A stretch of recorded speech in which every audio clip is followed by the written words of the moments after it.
Hi మామ, నమస్తే. నేనైతే వెయ్యి స్తంభాల గుడికి అయితే విజిట్ చేయడానికి అయితే వచ్చిన మామ. ఈ దేవాలయం వరంగల్ జిల్లా దగ్గరలో హన్మకొండ నగరం నడిబొడ్డున అయితే ఉంటుంది మామ. ఛానల్లోకి ఎవరైతే కొత్తగా వచ్చారో లైక్ షేర్ సబ్స్క్రైబ్ చేసుకోండి. నేను మీ అది మీరు చూస్తున్నారు బాబు మరి YouTube channel alias baby bros. కాకతీయులు నిర్మించినటువంటి గుళ్ళలో ఇదైతే మొదటిది మామ. గాయస్, ఈ దేవాలయాన్ని నిర్మించింది అయితే రుద్రదేవుడు మామ. ఈయన మొదటి ప్రతాపరుద్రుడు మామ. అయితే ఈ దేవాలయాన్ని రుద్రేశ్వరాలయం లేకపోతే శాస్త్ర స్తంభాల ఆలయం అని కూడా పిలుస్తారు మామ. అయితే ఈ గుడి ఎక్కడుందో తెలిసింది, ఎవరు నిర్మించారో తెలిసింది, కానీ ఎప్పుడు నిర్మించారో అంటే ఎంత కాలం నాటిది ఈ గుడి అనేది అయితే తెలుసుకుందాం మామ. ఇప్పుడు దాదాపు 1000 సంవత్సరాల చరిత్ర గల గుడి అయితే ఇది మామ. రుద్రదేవుడు కీర్తిశకం 1162 స్వాతంత్రం ప్రకటించుకున్న సందర్భంగా కీర్తిశకం 1163లో 1000 స్తంభాల దేవాలయాన్ని నిర్మించినట్లు నాటి హన్మకొండ శాసనం అయితే తెలుపుతుంది మామ. అయితే ఈ గుడిలో ఉన్నంత వింతలు విడ్డూర్యాలు ఇంకే గుడిలో ఉండవు మామ. ఈ దేవాలయానికి ఎదురుగా 300 స్తంభాలు అయితే ఉంటాయి మామ. అయితే మనం ముందుగా మనకు ఎంట్రీలో చూసుకుంటే ముందుగా మనకు చిన్న పార్క్ లాగా అయితే ఉంటుంది మామ. ఒక గేట్, 2 గేట్లు ఉంటాయి మా మెయిన్గా. దీనికైతే ఒక స్టార్టింగ్ ఒక గేట్ ఉంటుంది. ఆ గేట్లోకి మనకి ఎంట్రీ కాగానే చూడండి, వీడియోలు చూసిన విధంగా మంచి పార్క్ అయితే ఉంటాయి మామ. ఒక పార్క్ ఎదురుగా ఉంటుంది, ఒక పార్క్ లెఫ్ట్ సైడ్ కూడా ఉంటుంది మామ. దానికి ఇంకో కొంచెం లోపలికి పోగానే మనకు ఇంకో గేట్ కూడా కనిపిస్తాయి మామ. ఆ గేట్ దగ్గర మనకు లెఫ్ట్ సైడ్ ఇలా బొమ్మలు అయితే బోర్డులు అయితే పెట్టారు మామ. దీని గురించి డీటెయిల్స్ మొత్తం స్తంభాల గుడి గురించి.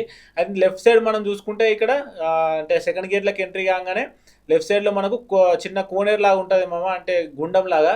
సో ఈ గుండానికి కూడా ఒక ప్రత్యేకత ఉంది మామ. అప్పట్లో పాతకాలంలో ఈ చుట్టుపక్కల ప్రాంతాలందరికీ ఈ నీళ్ళే, అంటే ఈ గుండంలో నీళ్ళే తాగేవాళ్ళని మన పూర్వీకులు అయితే చెప్తున్నారు మామ.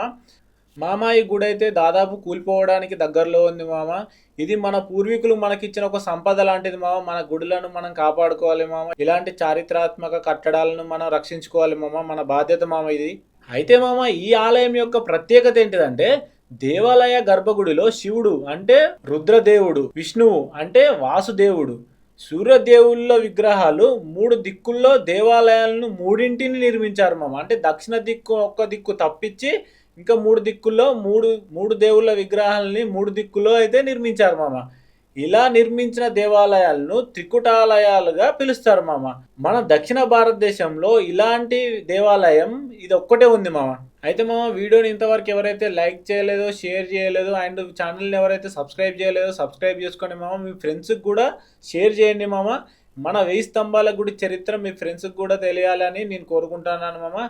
ఓకే మనం కంటెంట్లోకి వెళ్దాం. అయితే డార్లింగ్స్, ఈ ఆలయ ప్రాంగణంలో నల్లరాతితో చెక్కబడిన నంది విగ్రహం అయితే ఉంటుంది మామ. అయితే ఈ నంది విగ్రహం జీవకళ ఉట్టిపడినట్టు అయితే కనిపిస్తుంది మామ.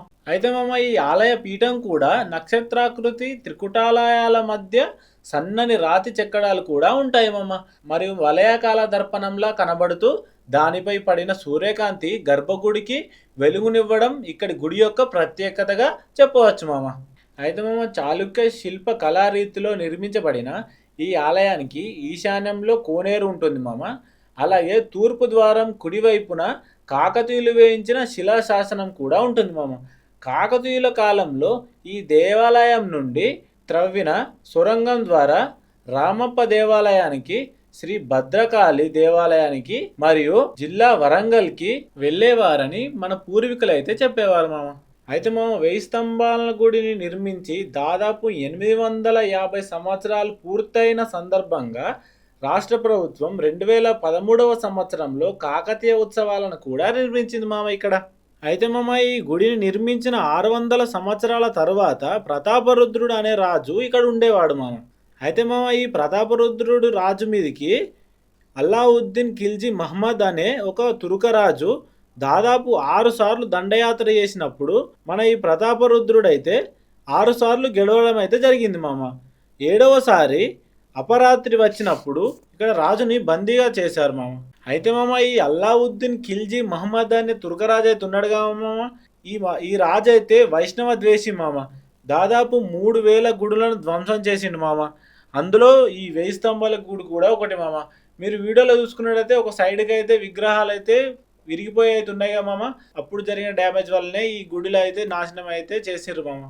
అయితే అందుకే మనం ఇక్కడ గుడిలో చూసుకుంటే విష్ణు ఆలయంలో మరియు సూర్య భగవానుడి ఆలయంలో విగ్రహాలు అయితే కనిపించవు మామ. అవన్నీ ధ్వంసం చేసిరు మామ. ఈ అల్లావుద్దీన్ ఖిల్జీ అనే మహారాజు అయితే ధ్వంసం చేయడం అయితే జరిగింది మామ ఈ గుడిలోనన్నిటిని. అయితే మామ ఈ గుడిలో పంచలోహాలతో చేయబడిన విగ్రహాలు కూడా ఉండేవి మామ. అవి బంగారం కన్నా చాలా రేట్లు ఖరీదైనవని వాటిని ధ్వంసం చేసి దోచుకెళ్ళడం అయితే జరిగింది మామ. అయితే మామ మనం ఇప్పుడు గుడిలో చూసుకున్నట్టయితే మనకు ఒక నాట్య మండపం కూడా ఉంటుంది మామ. ఆ నాట్య మండపానికి మీద చూసుకున్నట్లయితే మనకు అష్టదిక్పాలకులను కూడా చెక్కారు మామ. అష్టదిక్పాలకులు మనకు ఎక్కడ కనిపించరు మామ దాదాపుగా. అయితే మామ మనం నార్మల్గా చూసుకున్నట్టయితే నవగ్రహాలు కనిపిస్తాయి, మరియు ఇతరితర దేవుళ్ళు కూడా కనిపిస్తూ ఉంటాయి మామ. కానీ ఈ అష్టదిక్పాలకులు మాత్రం కనిపించడం చాలా అరుదుగా అయితే కనిపిస్తాయి మామ మనకు ఎక్కడ చూసుకున్నా కానీ. అయితే మామ ఆ అష్టదిక్పాలకుల మధ్యలో వేదాలకి అధిష్టాన దేవత గాయత్రి అమ్మవారు కాబట్టి ఆ అమ్మవారిని కూడా అక్కడ మధ్యలో చెక్కించారు మామ. అయితే మామ ఈ ఆలయంలో ఉన్న నంది లేపాక్షి మరియు తాంజావూరులో ఉన్న నందుల వలె పెద్దదిగా నిర్మించబడి ఉంటుంది మామ.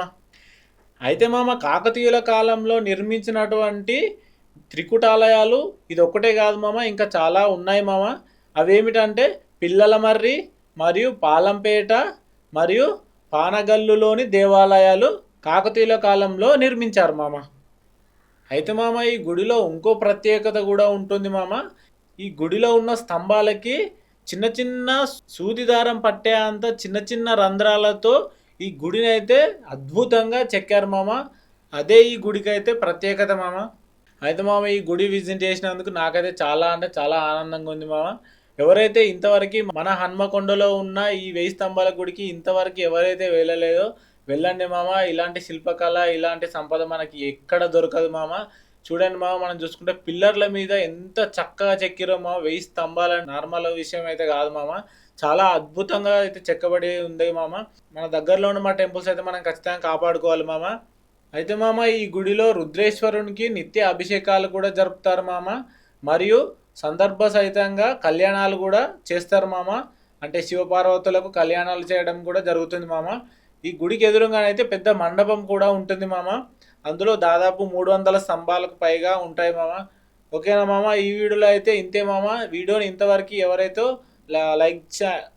వీడియోకి ఇంతవరకు ఎవరైతే లైక్ చేయలేదో, షేర్ చేయలేదో, మరియు ఛానల్ని ఎవరైతే సబ్స్క్రైబ్ చేయలేదో ప్లీజ్ దయచేసి సబ్స్క్రైబ్ చేసుకోండి మామ.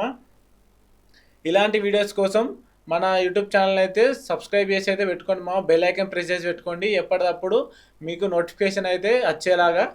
ఓకేనా మామ, ఈ వీడియోలో అయితే ఇంతే మామ. మళ్ళీ మనం నెక్స్ట్ వీడియోలో కలుద్దాం మామ. Until then bye bye, please stay safe. Thank you మామ.